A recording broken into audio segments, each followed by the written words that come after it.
At her birthday party, my girlfriend raised her cocktail like a trophy and called me a worthless loser for restoring furniture.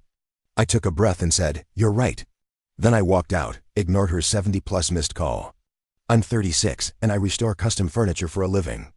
I strip old oak dressers, refinish mid-century coffee tables, and carve replacement legs for antique chairs, work that involves calluses on my hands, the smell of tung oil, and the quiet pride of bringing something broken back to life.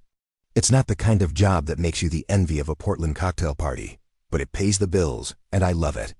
I was with Alara for 4 years, lived together for 2, in a cozy apartment in the Alberta Arts District, the kind with exposed brick and a tiny backyard where I kept my tools.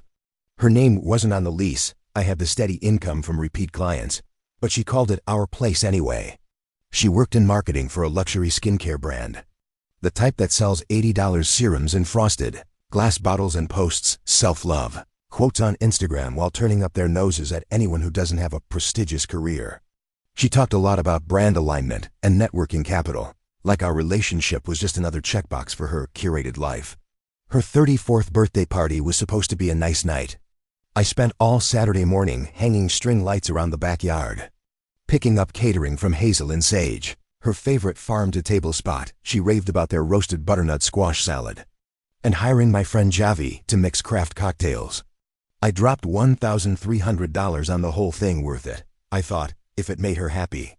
By 8 p.m., the place was packed, her work friends in tailored blazers and designer dresses, a few influencer types taking selfies with the exposed brick, her college buddy Lila, who dated a cardiologist and never missed a chance to mention it. Alara was in a silk blush dress she'd charged to my credit card, laughing too loud, holding a gin cocktail like it was a trophy. Everything unraveled around 10. I was in the backyard grabbing more ice when I heard Layla ask about vacation plans. "Oh, we're not going anywhere," Alara said, loud enough for half the guests to hear. "Elias can't afford it right now."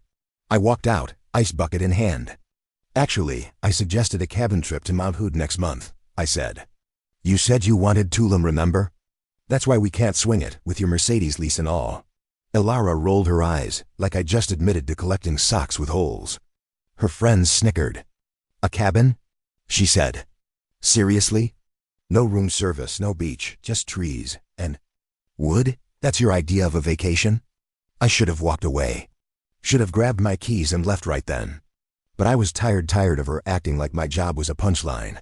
Tired of her spending my money on things she didn't need. Tired of pretending I didn't notice how she'd flinch when someone asked what I did for a living.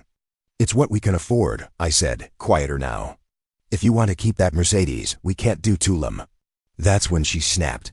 She raised her cocktail glass like she was toasting to my humiliation. "God, you're such a worthless loser," she yelled. The yard went quiet. Every eye turned to me. "Look at you. You fix furniture for a living. Do you know how embarrassing it is when people ask, 'What does your boyfriend do?' These people have real careers. Leela's dating a cardiologist. Maya's husband owns 3 boutique gyms. And I'm dating a glorified handyman who sands wood for a living." Her words hit like a hammer. Not just the worthless loser part, though that stung, but the way she said it. Like restoring furniture was something to hide. Like the hours I spent fixing my grandma's antique desk for a single mom who couldn't afford a new one meant nothing. Like the 4 years we'd been together meant nothing. I stood there for a second, feeling the weight of everyone's stares.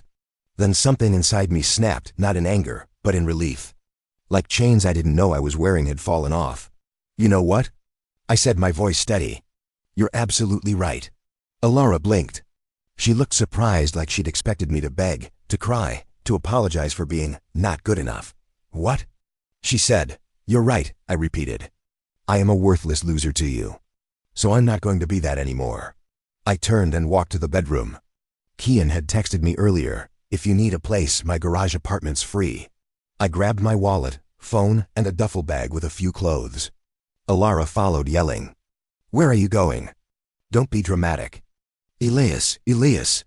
I didn't look back. I walked out the door, the sound of her friends' whispers fading behind me. The night air was crisp, and for the first time in months, I breathed easy. Kian was up when I got to his place, spinning a vintage vinyl record. Bob Dylan, my favorite. He didn't ask questions, just handed me a beer and said, "The couch has fresh sheets." I sat down, drank the beer, and didn't say a word. We listened to the record in silence, and when I finally fell asleep, I didn't dream about Ilara. I dreamed about the custom furniture studio I'd wanted to start since I was 26. Sunday morning, my phone blew up. 72 missed calls. 134 texts. All from Elara. First, the apologies. Baby, I'm so sorry. I was drunk. I didn't mean it. Please come home. Then the excuses. The girls were egging me on. I was stressed about the big campaign. You know how I get when I'm tipsy. Then the accusations. You abandoned me at my own birthday party. You humiliated me in front of everyone. My friends think you're abusive now. You need help. I read them all, then typed one text back. You were right. I was a worthless loser to you. I'm working on that. Your things will be packed by Friday. Get them by Sunday, or they go to Goodwill. She called immediately. I hit ignore. Monday morning, I did something I'd been scared to do for 2 years. I went online and applied for a business license. Ilara had always laughed at the idea. A furniture studio? She'd say, scrolling through Instagram while I sanded a chair. Who's gonna follow that? It's not aesthetic for my feed. What she really meant was it wasn't impressive, wasn't the kind of success she could brag about to her influencer friends. But I'd had clients ask for years, Elias, why don't you go out on your own? Your work is art. By Wednesday, I had an LLC, Elias's Restorations Craft That Lasts. I set up a business bank account. Paid $60 to design a logo, a tiny chair with a paintbrush. A nod to my grandma who taught me to woodwork, and printed 150 business cards. Then I picked up the phone and called 14 past clients, people I'd restored family heirlooms for. People who'd given me their personal numbers and said, call if you ever start your own thing. By the end of the day, I had 6 jobs lined up, a couple in Beaverton wanting their wedding armoire refinished, a local bookstore needing custom shelves, even a museum curator asking about restoring a 1920s oak desk. Thursday afternoon, there was a knock at Kian's door. It was Ilara. She looked a mess, her hair unbrushed, the silk dress replaced with sweatpants. We need to talk, she said, her voice shaking. No, we don't, I said, leaning against the doorframe. Elias, please, she begged. I'm sorry. I was showing off. Those people are so fake. I wanted them to think I had it all. You know how it is. Yeah, I do now, I said. You wanted them to think you had a successful boyfriend. Not someone who restores furniture for a living. Not someone who pays your bills so you can lease a Mercedes you can't afford. She started crying quiet, shaky tears. 4 years, Elias. You're throwing away 4 years over one bad night? I'm walking away from 4 years of you being ashamed of me, I said. There's a difference. I wasn't ashamed, she said, raising her voice. I just wanted more for us. For you. For me? I laughed. Or for your Instagram. You wanted more for you, more clout, more compliments, more people thinking you upgraded. She switched tactics, her voice hardening. Fine, but you can't kick me out. I have rights. I've lived there 2 years. What rights? I said, your name's not on the lease. You paid rent 3 times in 2 years, all because I begged you. Legally, you're a guest. I checked with Kian's cousin, the lawyer. Her face turned red. You can't be serious. Dead serious, I said. Your stuff's in boxes by the door. Our neighbor Mabel has the key. She's watching it for you. Where am I supposed to go? She yelled. I hear Leela's cardiologist boyfriend has a nice place, I said. Maybe he can help you. Since you think he's successful enough. She stared at me for a second, then turned and walked away. I closed the door and went back to designing a website for the business. Kian gave me a thumbs up. About time, he said. That weekend, Ilara brought reinforcements. I was at the apartment, packing her things. Mabel had let me in when the doorbell rang. I opened it to find Mara, her mom, Leela, her sister, and Lila all standing with their arms crossed. Elias, this is ridiculous, Mara said, pushing past me into the living room. Couples fight. You don't end a 4-year relationship over one argument. It wasn't an argument, I said. It was her showing me who she really is. She called me a worthless loser in front of 30 people because I restore furniture. Leela jumped in, rolling her eyes. She was drunk. People say stupid things when they're drunk. You're being petty. Drunk words are sober thoughts, I said. Lila, who'd been quiet, spoke up. You're being really immature about this. Ilara deserves better than someone who walks out on her birthday. I actually laughed. You're right. She does deserve better than a worthless loser. That's why I'm letting her find it. Now are you here to get her things or to lecture me? They grabbed the boxes. Ilara hung back, supervising like she was a queen and we were her servants. She pointed at the French press. That's mine. You bought it with my credit card. I bought it with my credit card, I said. You forgot to pay me back. But take it, you need something to make coffee with when you're living at your mom's. She pointed at the TV. That's mine too. I pulled a receipt out of my pocket. Best Buy. 3 years ago, my name, my card. Nice try. When they were loading the last box into Mara's car, Ilara turned to me. Her voice was soft, fake sweet. Elias, I'm pregnant. Everyone froze. Mara's eyes widened. Layla gasped. Leela looked shocked. I stared at her. No, you're not, I said, calm as could be. How would you know? She snapped. Because you had your period last week, you complained about it for 3 days, I said. Unless you're claiming immaculate conception, also. You were in Seattle for a work conference 3 weeks ago. Remember? You posted a photo of the Space Needle. Who'd you share that hotel room with, Ilara? Her face went white. She opened her mouth, then closed it. Mara sighed. Leela looked away. Lila rolled her eyes like she'd finally realized Ilara was lying. Let's go, Mara said. Grabbing Ilara's arm, Ilara didn't look back. The next week, the real games began. Monday morning. I got an email from a past client. Heard you ruined Mrs. Henderson's antique table. Is that true? My stomach dropped. That's a lie, I replied. I'd restored Mrs. Henderson's 1950s dining table 6 months ago. She'd cried when she saw it. Said it looked like her mom's, she wrote back. Some woman called me, said she was a concerned friend. Said you sanded off the original finish and charged her double. I told her she was crazy. Your work is perfect. I knew who it was. That afternoon, I saw Ilara's Instagram post. It was a photo of us from last Christmas, me, holding a mug she'd gotten me, her smiling. The caption, after 4 years he abandons me out of nowhere. No explanation, no conversation, just throws me out of the home we built. Ladies, this is what happens when you date down. They resent your success and punish you for their own inadequacy. Comments were split. Half said, I'm so sorry. He's a monster. The other half. Wait, isn't the apartment in his name? She drives a leased Mercedes. Does she even pay rent? I was at that party. She called him a worthless loser for restoring furniture. Then something beautiful happened. 6 people who'd been at the party shared videos. Short clips, but clear. Ilara standing in the backyard, cocktail in hand, yelling about me being a furniture fixer. Me standing quiet, then saying, you're right, and walking out. The narrative flipped overnight. Lila commented on one video, Ilara, we all saw what happened. This is gaslighting. A woman from Ilara's work wrote. She talks about inclusivity at work, but shamas someone for honest, skilled labor? Yikes. The best comment came from a stranger named Milo. Imagine calling someone worthless when you drive a leased car you can't afford. Live rent-free in their apartment and spend their money on $80 serums. The audacity. Ilara deleted the post, but screenshots were everywhere. I didn't say a word. I just kept working. Tuesday night. Someone banged on my apartment door at 11 p.m. I looked through the peephole. Ilara. She was trying her old key, jiggling it in the lock like it would magically work. When it didn't, she started pounding. Elias, I know you're in there. This is my home too. I grabbed my phone, took a video of her pounding, then called the cops. When they arrived, I showed them the lease, my name only. The texts were Ilara admitted she'd taken her things. And her mom's address where she was staying. Ma'am, you need to leave, one cop said. Ilara screamed. This is bullshit. He kicked me out for no reason. The cop sighed. Last warning. Leave, or we'll arrest you for trespassing. She left, slamming her fist on the hood of her Mercedes as she drove away. Wednesday, I got a letter from a lawyer. It was addressed to me, but the sender was Ilara's legal representation.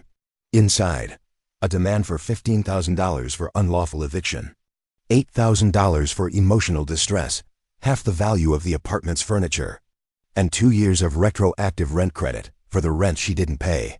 I took it to Kian's cousin, Luca. He read it, then laughed so hard he spilled his coffee. She has no case, he said. She was a guest. She paid no rent. She has zero claim to anything. This is desperation. He sent back a 1-page response. My client declines your demands. Any further contact must go through me. P.S. We have video evidence of your client's verbal abuse and defamation. Thursday, Ilara's company called. It was HR. Mr. Elias, we're reaching out because we've seen some videos involving Ms. Ilara, the woman said. Her behavior at the party berating you for your profession, making classist remarks conflicts with our brand's values of craftsmanship and inclusivity. We wanted to ask if you'd be willing to share more details, but we understand if you don't want to. I told her I had no comment, but I wouldn't mind if they used the videos for their investigation. She thanked me, professional and polite. Friday afternoon, I was at the museum, restoring the 1920s oak desk, when someone tapped my shoulder. It was Ilara. She looked terrible, her eyes red, her clothes rumpled. You got me fired, she said, her voice breaking. No, I said, not stopping my work. You got yourself fired. Those videos weren't private, 30 people were there. You embarrassed yourself, and your company didn't want to be associated with that. She started crying, real tears, not the fake ones she used to manipulate me. Elias, I'm so sorry. I messed up everything. I lost my job, my apartment, my car. They're repossessing the Mercedes next week. I can't afford anything without you. I felt a twinge of guilt for a second. Then I remembered her standing in that backyard, screaming, worthless loser, like it was my name. Sounds like a you problem, I said. She stared at me, then turned and walked away. 3 weeks after the party, my life was unrecognizable in the best way. My furniture business had 9 clients. I kept the apartment, redecorated it without Ilara's live laugh love signs and frosted glass candle holders. I bought a new workbench, cash, set up a small studio in the backyard, and started cooking real meals again. No more overpriced salads she insisted we eat to stay camera ready. I lost 10 pounds. Slept through the night, and didn't check my phone every 5 minutes waiting for her texts. Ilara's life? Not so great. Kian heard from a mutual friend. She got fired, the Mercedes was repossessed, and she moved back in with Mara. She tried to become an influencer, but her Instagram only had 912 followers. Her last post was a tearful apology video. And the comments were brutal. You called him a loser for restoring furniture? Now you're unemployed and living with your mom. Karma's a bitch. She even did a sponsored post for a fake skincare brand. Instagram flagged it. And she lost 60 followers. Then came the plot twist. Lila DM'd me. Hey Elias. I know you probably hate me, but I need to say something. After you left the party, Ilara spent 2 hours trashing you, saying you were cheap, and held her back. But the more she talked, the more we realized you were the one keeping her afloat. She admitted you paid for her rent, her car, even her skincare. We called her out on it, and she got so mad, called me a gold-digging nurse. I'm a pediatrician, for the record, and said Maya's husband's gyms were overpriced garbage. She showed her true colors that night. You dodged a bullet, I replied. Thanks for letting me know, she wrote back. Also, my boyfriend's clinic needs custom reception desks. You interested? It's a big job, should cover 3 months of expenses. I took it. 1 month after the party, Ilara spiraled harder. She posted old photos of us on Instagram with captions like, remember when you promised forever? And a real man doesn't abandon his family. We had no kids, unless she counted her 15 skincare bottles. She called me from an unknown number. It was Jake, the guy she'd met at the Seattle conference. Look man, I just wanted to set the record straight, he said. Nothing happened between me and Ilara. She said you two were basically done, that you were financially abusive, but I Googled you. Saw your Instagram, you post photos of your furniture, seriously cool stuff, and realized she was lying. I don't mess with taken women. She got pissed when I rejected her. That's why she was so mean at her party. She was taking it out on you. I thanked him. I didn't need the validation, but it felt good to know the truth. Wednesday, I got a text from Lila's number. It was Elias. I know you hate me, but I need help. Mom's kicking me out. I have nowhere to go, no job, no car, no money. Please, I'll do anything. I'll sign whatever you want. I'll go to therapy. I'll apologize publicly. Just don't let me be homeless. I sat on that text for an hour. I thought about the good times, the trip we took to the Oregon coast, the way she used to laugh at my bad jokes, the night she stayed up with me when my grandma passed away. But then I remembered the birthday party. The way she looked at me like I was something she'd stepped in. The words, worthless loser. I typed back, I hear Starbucks is hiring. They don't care if your job involves sanding wood or selling lattes. Good luck, Ilara. She replied, you're cruel. No, I wrote. I'm just not your loser anymore. I blocked her number. 2 months after the party, Mara called me. Elias, I owe you an apology, she said. Her voice was tired. Ilara finally told me the truth about the party, about Seattle, about how you paid for everything while she spent her money on clothes and skincare. I thought I raised her better than this. She's staying with a friend from high school now, working at a Sephora in the mall.